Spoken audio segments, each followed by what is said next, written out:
Quantum manifestation is a profound process that doesn't happen by accident. In this video, I will try to help you to discover your birthright as a human being. And this means to learn quantum manifestation the same way you learned how to walk or speak. While choosing among practices, you will often encounter others who will try to convert you to their way. There are missionaries of every practice who insist that they have found the only true vehicle to quantum alignment. Yet it is crucial to understand that there are many ways up the mountain, that there is never just one true way. At CERN, when they probe the quantum foam through high-energy collisions at near-light velocities, they are, in essence, recreating the original syntax of the universe, the language of creation coded in leptons, bosons, and quarks. In spiritual terms, manifestation occurs in full accordance with the symmetry-breaking dynamics that govern the universe.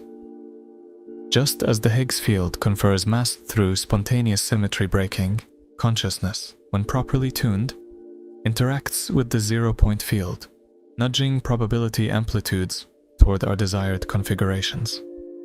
Therefore, manifestation is not about thinking it into being, but about entraining one's cognitive resonance with the dominant frequency of a desired quantum state, and initiating a causal cascade of happenings in your life. This way, you are aligning with the universe's source code. There is a story of a very powerful spiritual teacher, Achan Chah, who described this commitment to quantum consciousness practice as taking the one seat. He said, just go into the room and put one chair in the center. Take the one seat in the center of the room, open the doors and windows, and see who comes to visit. You will witness all kinds of scenes and actors, all kinds of temptations and stories, everything imaginable. Your only job is to stay in your seat. You will see it all arise and pass, and out of this, wisdom and understanding will come. Two disciples of this master got into an argument about the right way to practice. As they could not resolve their conflict, they went to their master, who was sitting among a group of other students. Each of the two disciples put across his point of view. The first talked about the path of effort.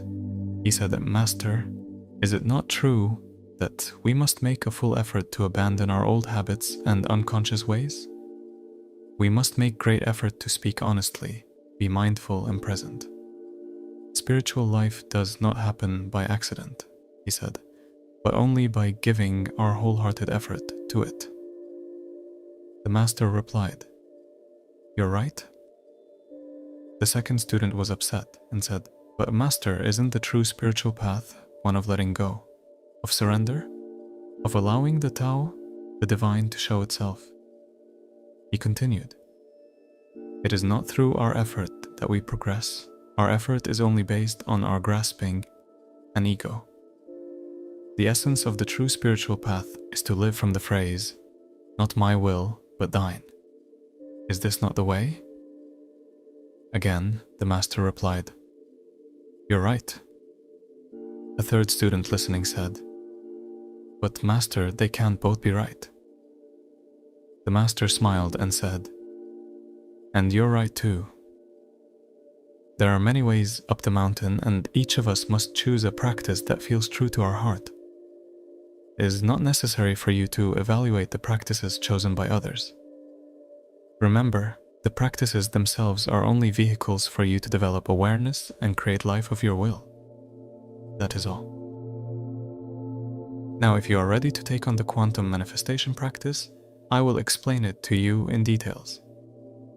First, you have to learn what kalapas are.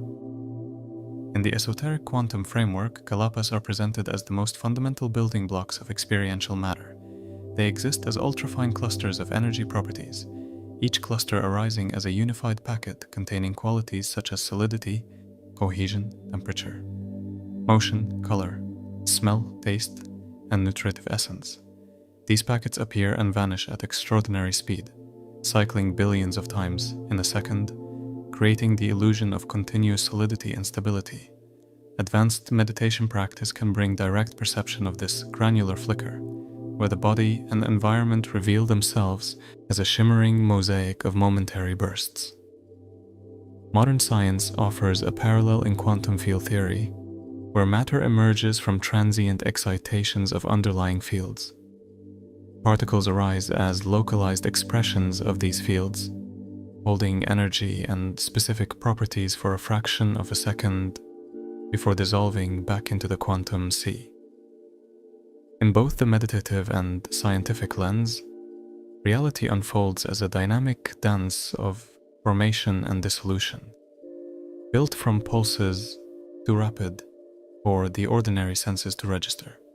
Kalapas serve as the experiential counterpart to these quantum events, representing the smallest perceivable units of the material continuum, each carrying a complete microsignature of the physical world. From this view, manifestation becomes a process of engaging with the formative layer of existence, where kalapas organize into the shapes and events of experience, before they stabilize into the familiar forms of the physical world. When you begin to understand kalapas as these ultra-fine pulses of existence, the door opens to working with reality at its most formative stage. Every bodily sensation, every sound or thought is built from countless kalapas arising together, holding their pattern for a fraction of a blink and giving way to the next wave.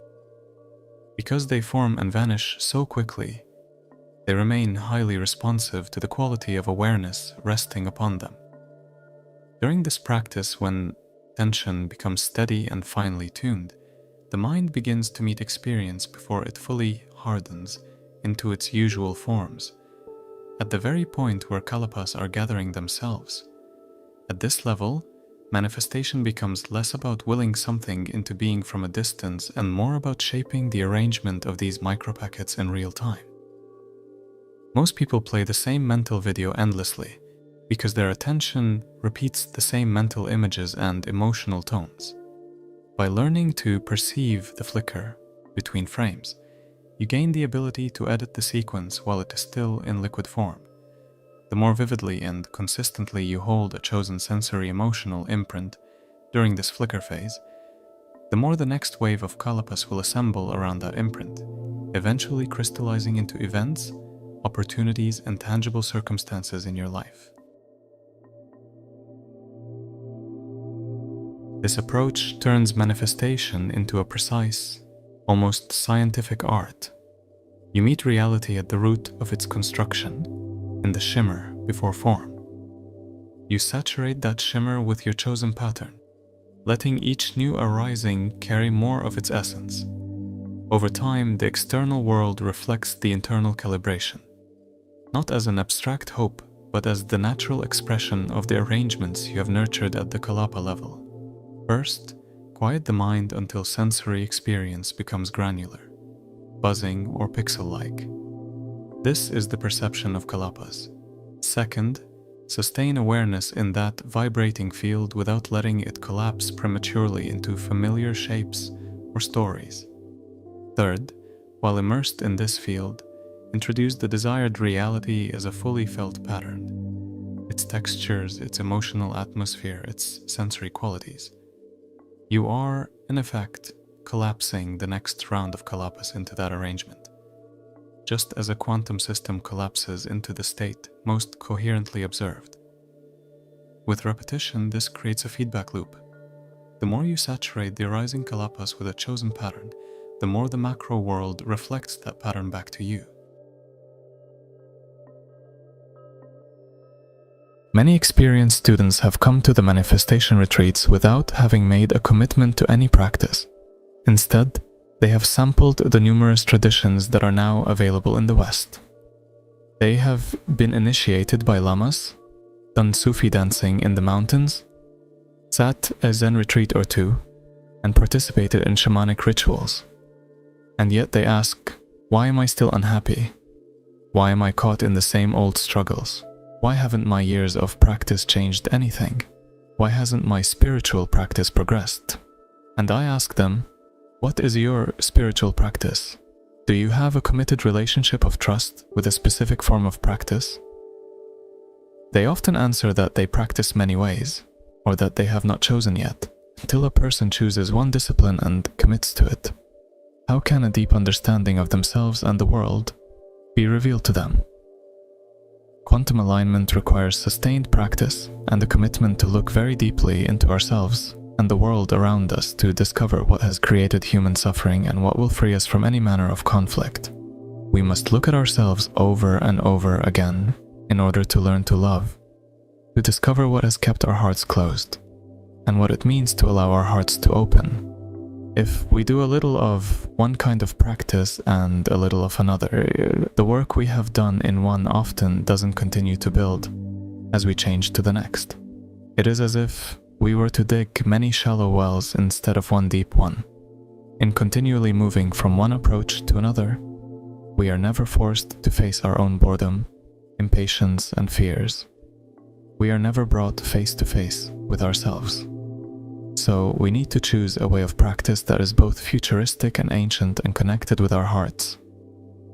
And then make a commitment to follow it as long as it takes to transform ourselves.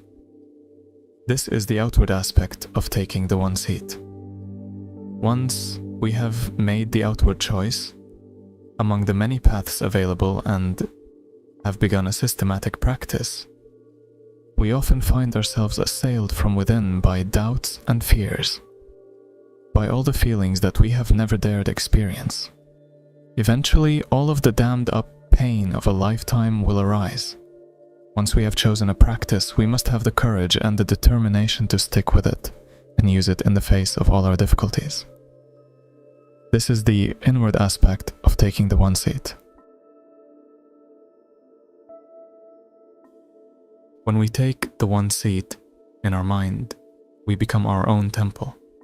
We create the space that allows for the arising of all things, and that is where the quantum manifestation happens in the easiest way. As we take the one seat, we discover our capacity to be unafraid and awake in the midst of all life. We may fear that our heart is not capable of weathering the storms of anger or grief or terror that have been stored up for so long. We may have a fear of accepting all of life, what Zorba the Greek called the whole catastrophe. But to take the one seat is to discover that we are unshakable.